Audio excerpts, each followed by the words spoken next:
This edition of Monocle on Saturday was first broadcast on the 16th of November 2024.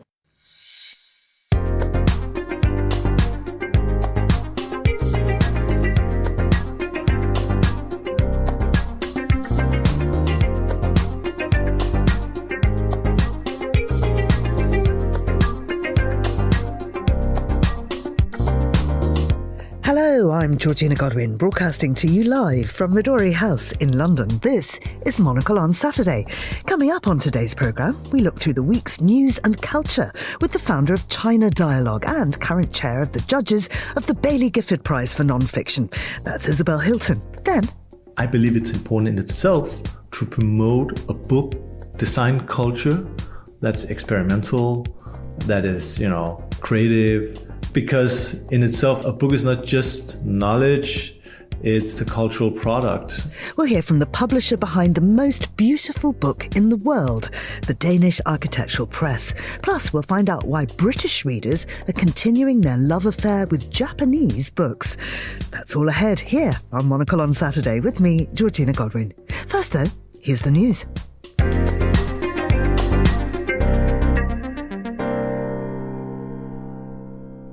Chinese President Xi Jinping is on a week-long diplomatic blitz of South America. He's inaugurated a massive deep-water port in Peru, a $1.3 billion investment by Beijing, as it seeks to expand trade and influence on the continent. US President Joe Biden met with Japanese and South Korean leaders on Friday as they sought to cement their diplomatic progress ahead of a new Trump administration that many fear could upend alliances worldwide. A Southwest Airlines plane preparing for departure at Dallas Love Field Airport in the US was struck by a bullet late on Friday, prompting the aircraft to return to the gate, the airline said in a statement. Passengers were safely deplaned. And the largest coral ever recorded has been discovered, and it's so big it can be seen from space. It was found by a National Geographic team conducting an expedition in the Solomon Islands to study ocean health. A statement said it was like finding the world's tallest tree just when scientists thought there's nothing left to discover on planet Earth. And that's your Monocle Radio News. Hello, I'm Georgina Godwin.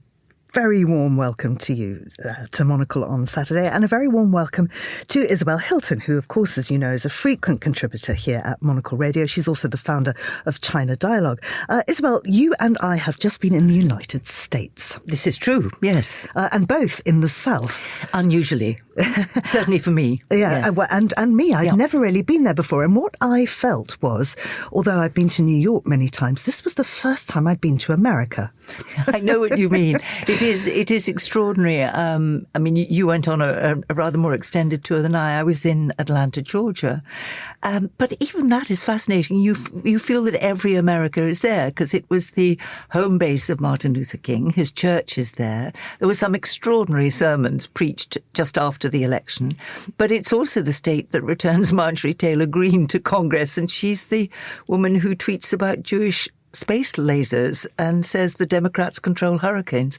So you feel that you just... it's also the world of Coca-Cola. So you have all of American life, really. Yeah. I mean, there were some alarming rumours earlier last week saying that Marjorie Taylor Greene might be confirmed for Homeland Security. That hasn't happened.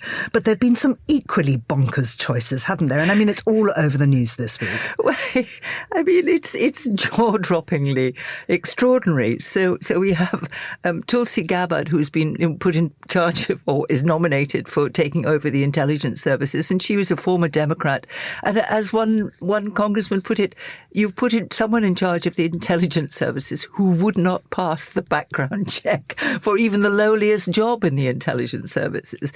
You've got Matt Gaetz, who is under investigation for child sex trafficking, trafficking a 17-year-old with whom he boasted about having sex across state boundaries.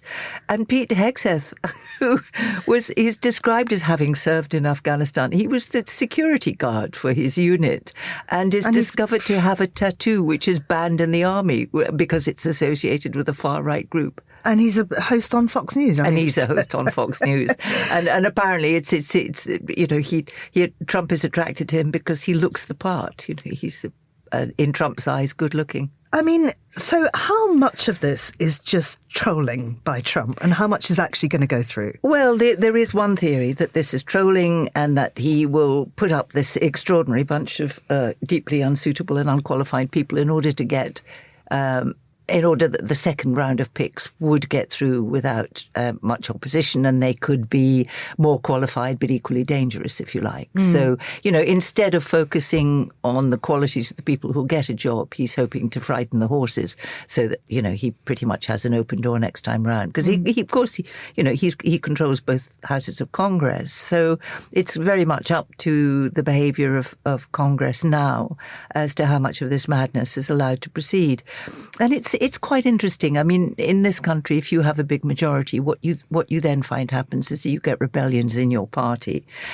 Trump has a particularly strong grip on his party, partly because the people who have tried to rebel have pretty much been forced out and find that they can't get funding for their campaigns and all of that kind of thing. But, Trump is now 78. So if you were thinking of a political future beyond the next 4 years, you might want to carve out a slightly less damaging position, because much of what Trump wants to do will be extremely damaging to those who voted for him. And so, I mean, as The Guardian points out, this is the time where Republicans can really show what they're made of. Yes, it hasn't. The past decade hasn't been terribly encouraging, but we'll see. Yeah, of course, one of the most dangerous is Elon Musk. Elon Musk. I'm not sure that the bromance between Elon Musk and Donald Trump will last a long time. I mean, yes, he's dangerous. He's gone to the dark side, as a lot of his cohort did. But you've got two massive egos there. And they're not, neither of them is particularly willing to cede space or attention to the other. And it's all right as long as it works. But for example, Trump wants to remove the subsidies for electric cars. And a large part of Elon Musk's fortune was built on Tesla.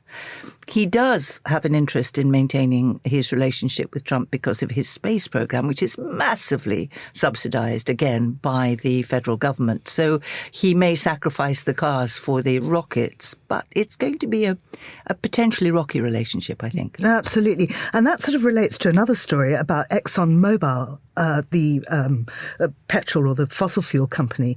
They want Trump to stay in the Paris Agreement. They do, because, like a lot of companies, even big oil majors, what they want is less chaos. They want certainty.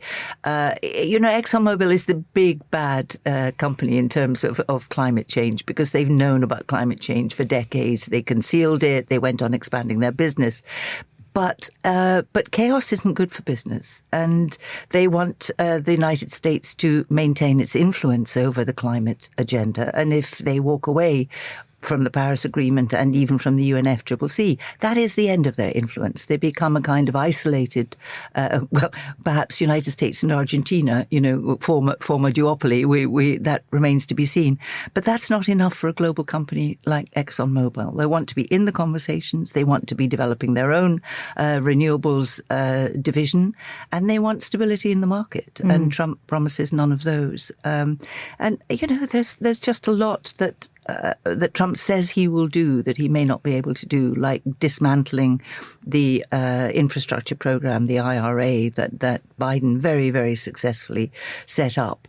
70% of that funding is in Republican districts, and the Republicans are now all claiming credit for a bill that they opposed till the last minute, and they don't want it. They don't want it demolished. So, there's a lot of uncertainty around Trump, not just because of his personality, but because his policies are so extreme. Putting Musk, to go back to Musk, in charge of dismantling regulations. Well, Musk may complain about burdensome bureaucracy, but he is the world's richest man, so it clearly didn't hamper his business too much.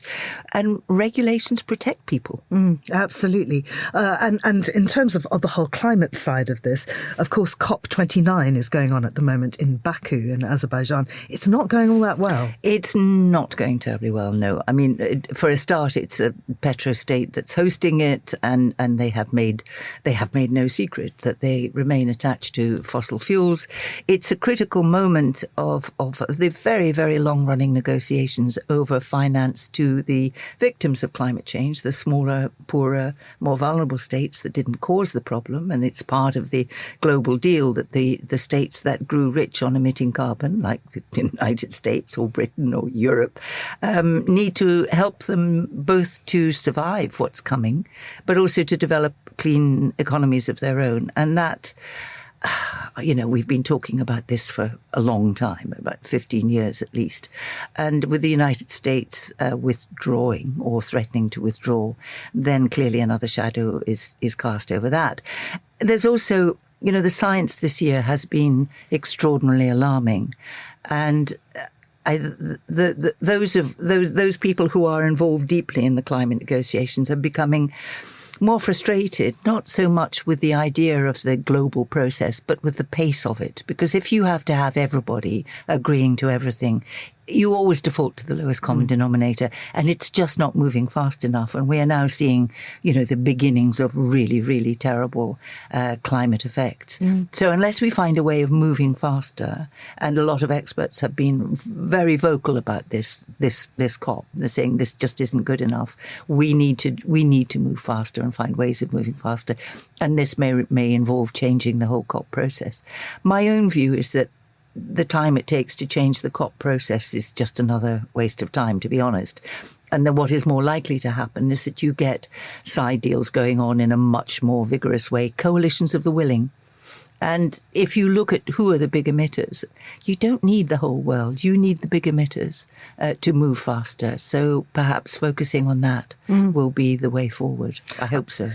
Sometimes it's too difficult to focus on anything at all, isn't it? And one just wants to take refuge in beauty and perhaps lovely words. Music, words, yes. Exactly. So at last year's Leipzig Book Fair, the Most Beautiful Book in the World award, there is such a thing, was won by a small specialist imprint based in Copenhagen. So our correspondent Michael Booth went along to meet its publisher, Christopher Weiss, of the Danish Architectural Press, to hear how you go about creating the most beautiful book in the world, whether the award affected sales, and how he sees the future of design publishing. Christopher, we're sitting in this beautiful, almost Parisian style, I guess it's end of the 19th century apartment block in the royal quarter of Copenhagen. Shouldn't we be in some kind of rammed earth building made out of mycelium and glass? Does this building represent what you represent as an architectural publisher? Well, actually, this is a super interesting part of the city. Traditionally, we've actually published a lot of books on architectural history. So it's part of our DNA, not only to deal with contemporary topics and agendas, but also architectural history. And this is a really interesting house because, as you may have noticed, it's packed with design studios, magazines, all kinds of furniture companies, etc. So tell me about the publishing house. How old is it? And what's its journey been over those years? Well, it's actually a foundation established in 1949 by the Danish Architectural Association to promote architecture and design. We are a non-profit foundation, meaning that we have to represent the more research-based, narrower topics and sort of books for a wider audience. So basically, when I curate our portfolio of projects, I'm very aware that we represent books, authors, topics that might not see the day of light if we didn't publish it. And what about the language split? How much is Danish language? Do you publish much English language? I decided early on that, and I could see that we have a global audience. I mean, Danish Nordic architecture Danish design is a global phenomenon, basically. And I think some of the topics that we're dealing with now, for instance, sea level rise and other topics related to the climate crisis, is obviously not a Danish phenomenon. We're part of a larger world. Academic networks, architects, designers from all over the world are trying to find a way through the crisis. And so we help publish books on these topics, and that's way beyond a Danish context.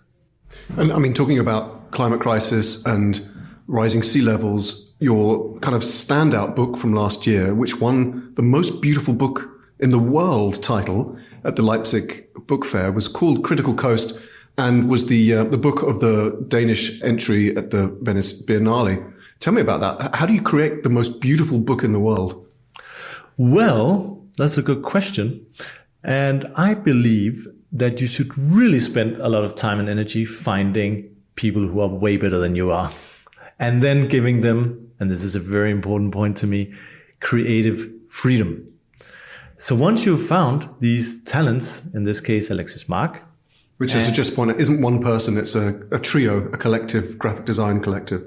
Yeah, both educated in Copenhagen and at Yale and other places. They're very sort of both based in a Danish tradition, but have a very international outlook. And then you have these fantastic editors doing the book. If you find the right people and give them, as I said, creative freedom, they can create the content, they can create the shape and sort of help them do, radical design, push them a little bit, saying, we can do more. And then there's the old adage, never judge a book by its cover. But how much does great design contribute to the sales of the book? Was Critical Coast, did it sell? Yes, very much so. And of course, the prize in Leipzig helped a little bit, but even before that, it was really a book for a new generation. We invest a lot in design. We overinvest in design. And why do we do that? Because it sells, yes and no. I believe it's important in itself to promote a book design culture that's experimental, that is, creative, that's innovative and fun and all that stuff. Because in itself, a book is not just knowledge, it's a cultural product. In some cases, it's even an artwork, I would say. And I just love experimenting with that. And again, finding the right people to do that is sort of very key to what we do here. And looking ahead to the future, where's it moving? What directions is it going in? What's exciting you about the near future? Well, 5 years ago, it was kind of dystopian. Or if you go even further back, 10 years ago, you thought sort of the internet would sort of kill the book. But obviously that didn't happen. That means that we're in the world of the tactile, of the objects. And I feel that we are part of a large sort of network, sort of great colleagues where we talk and exchange ideas and meet at fairs, etc. So I think there's still room for the actual book, and sort of the art of bookmaking is sort of, I don't know if it's a renaissance, that's maybe putting it too boldly, but I really feel there's a lot of attention to it. And also younger people who have this digital fatigue, they turn to something tactile and real like the book again. The book still offers that, a refuge for thought. So I'm optimistic. That was Christopher Weiss, who is the publisher of Copenhagen-based imprint Danish Architectural Press. He was speaking to Monocle's Michael Booth. And still with me in the studio is Isabel Hilton, a woman who is deeply, what's the word? Immersed. Immersed is what I'm looking at. Or drowning. in physical books. And we'll talk about your judging of the Baillie Gifford Prize in a moment. But Isabel, people still want to read, obviously, in all sorts of different ways, but digitally is still relevant. But there are a couple of digital publications which are having such a row right now, and it's really quite funny.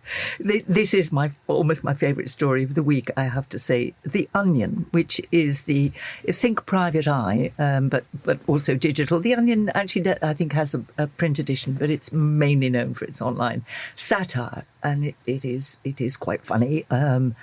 It has bid for and apparently bought the website InfoWars, which was run until he went bankrupt by the notoriously right-wing conspiracy theorist Alex Jones. Alex Jones's big mistake was to accuse the parents of the dead children of Sandy Hook, that mass shooting, awful mass shooting, 20 children dead, of faking it. I mean, he basically said this didn't happen. It was all actors. I mean, he is a complete monster.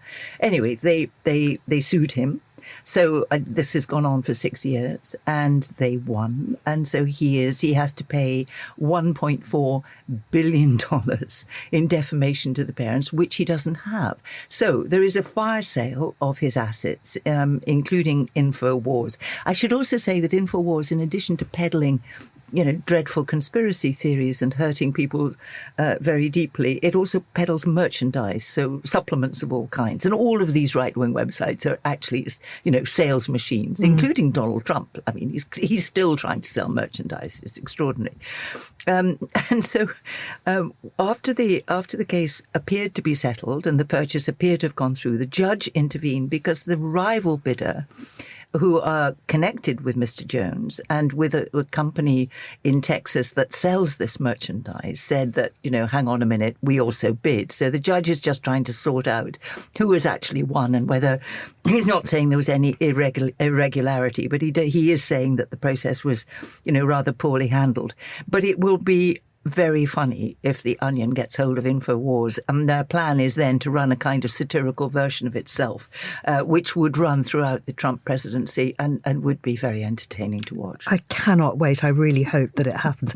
Of course, we're seeing another big digital fight, almost to the death, I imagine, between Twitter and Blue Sky. People are leaving Twitter in absolute droves after the election and because, of course, of Elon Musk and the fact that Twitter is really just a cesspit of toxicity at the moment. Yes. I mean, this is a curious thing that the two, as it were, most successful businessmen who have come to political prominence, Donald Trump, who is a serial bankrupt, and Elon Musk, who is very rich but has absolutely destroyed Twitter.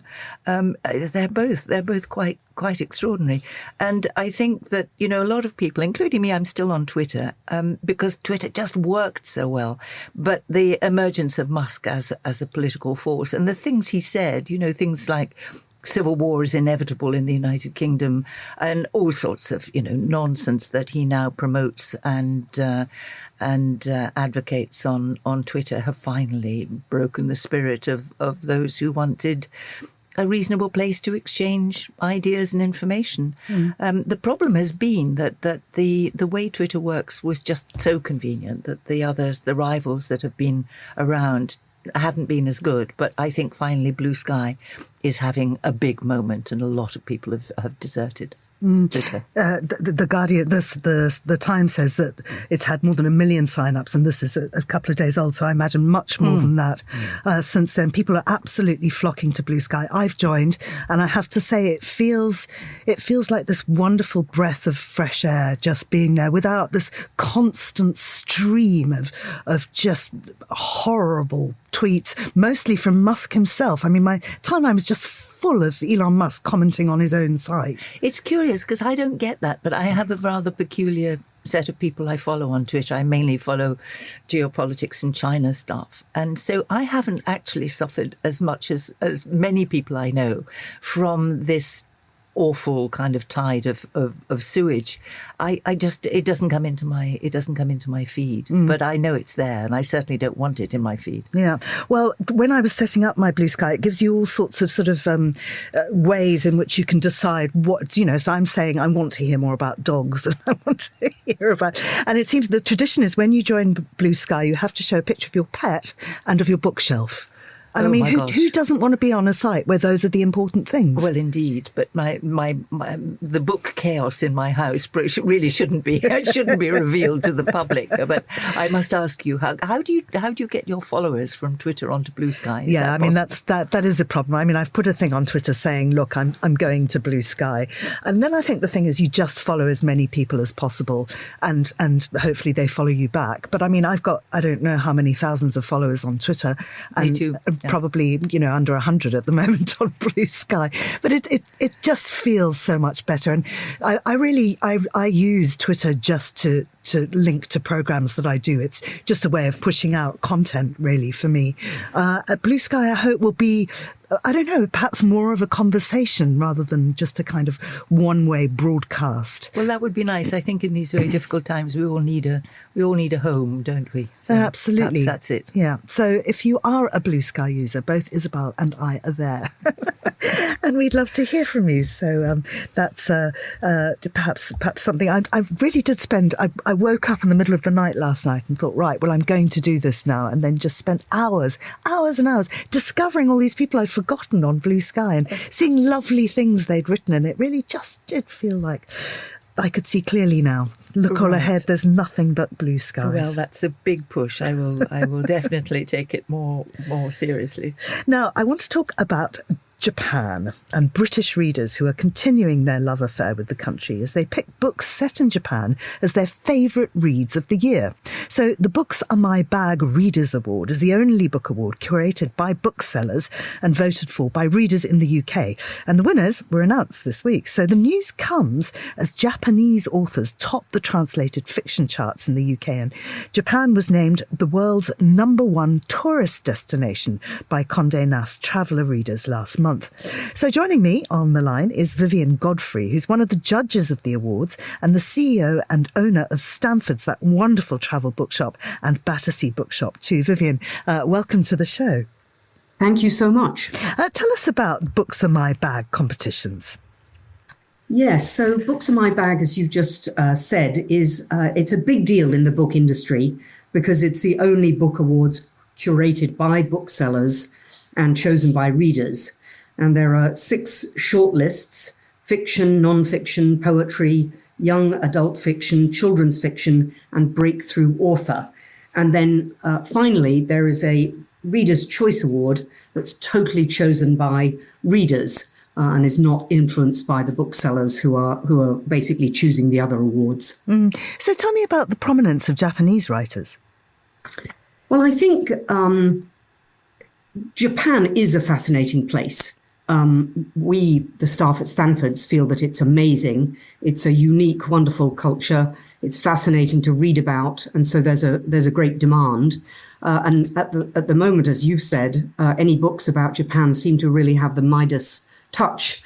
Travel to Japan is easier with lots of direct flights, and getting around Japan, is a dream. So there's this sort of underlying great interest in Japan. I hadn't realized that Condé Nast had just, or readers have voted Japan as the best place to visit.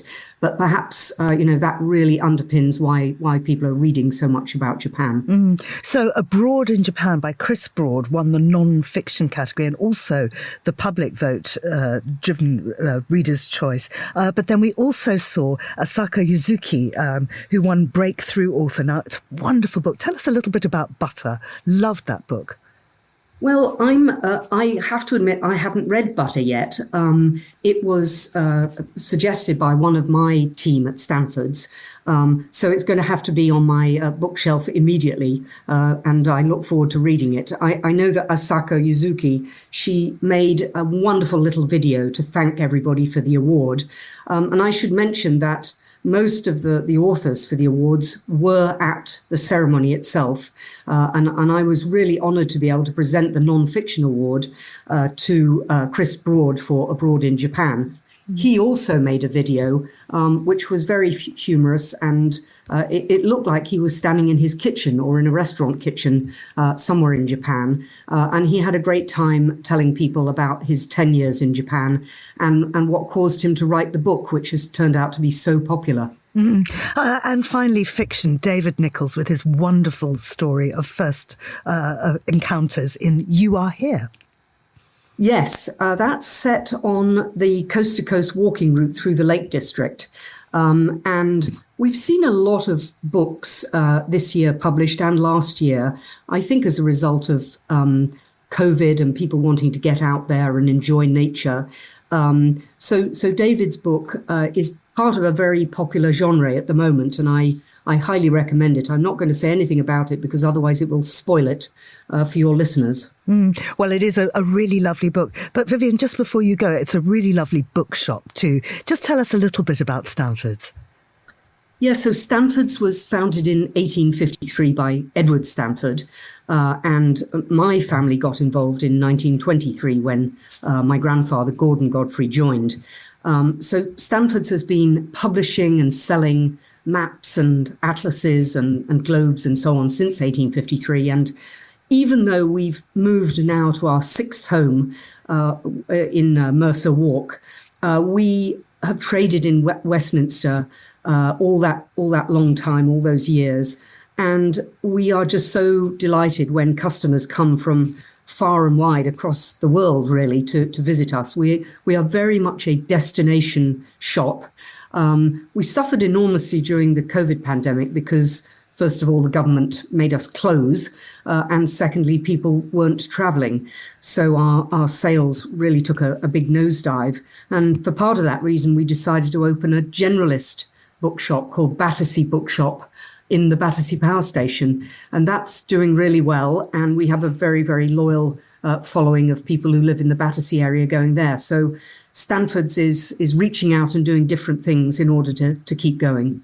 Vivienne, thank you very much indeed. That's the CEO and owner of Stanford's in Covent Garden and also Battersea Books. She's also a judge of the Books on My Bag Awards.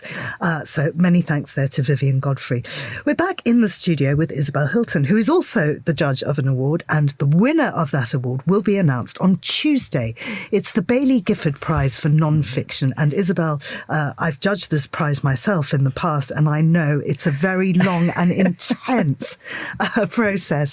It's come to an end, or it's about to come to an end. It hasn't, and curiously, although you're absolutely right, I mean, my summer was a summer drowning in books. You have to read a lot of books, and at every stage in the process, you're sort of sacrificing things that you really like, because the whole job is, as you know, selection and triage and saying, yes, I love this book, but it's not, it's not going to get to the next phase. So it has been quite intense. I've been very lucky in my fellow judges. We all got on. We didn't all agree about everything, but we all discussed it in a very very constructive, civilized, interesting way. And we've ended up friends. So we all felt a little bit of a pang of nostalgia. We think we're going to have to form a book club now to go on meeting and talking about books.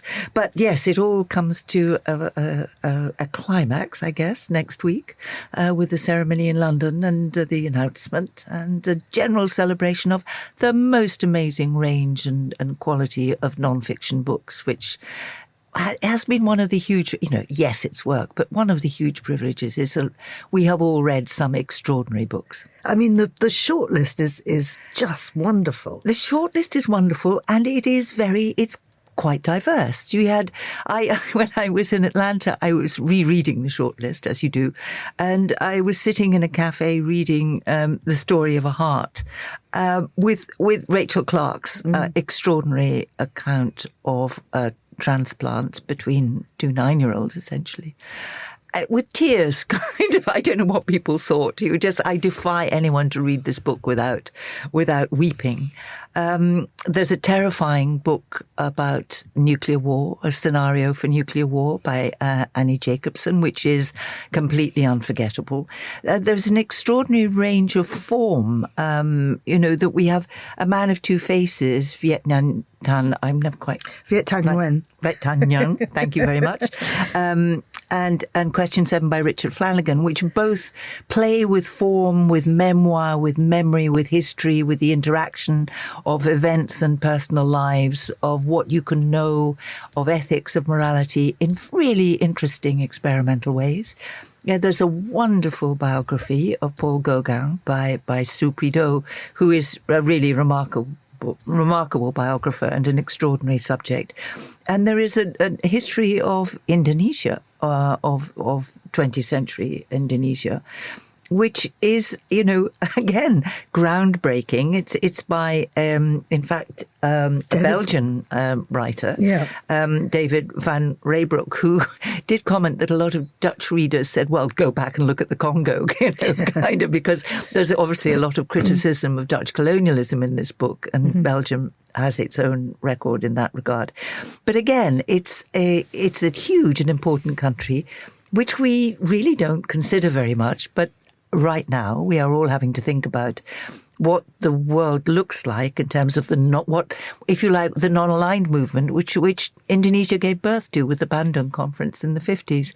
So all of these books have a sort of really extraordinary resonance with the contemporary world, whatever their subject, but their treatment of history, identity, migration, ideas, revolution, imperialism, colonialism. It's all extraordinarily relevant. And if listeners would like to get a little snapshot of each of those books, I've done some interviews with every single one of the shortlisters. You can find it on the Baillie Gifford websites, and it's also sort of pushed out, obviously, through Twitter and various other, I think Instagram it's on too.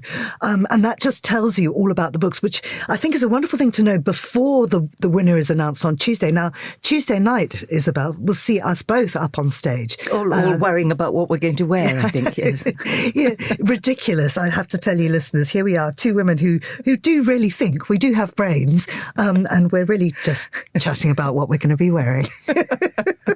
How pathetic are we? But the speech is going to be very good. I'm quite sure. All right, well, we're back to fretting about our manicures, so we'll leave it there. Isabel Hilton, thank you very much indeed. Always a pleasure. That's all for Monocle on Saturday. Thanks to our producer and studio engineer, Mariella Bevan, and, of course, thanks to Isabel Hilton and Vivian Godfrey. Monocle on Saturday returns next weekend. I'm Georgina Godwin. Thank you for listening.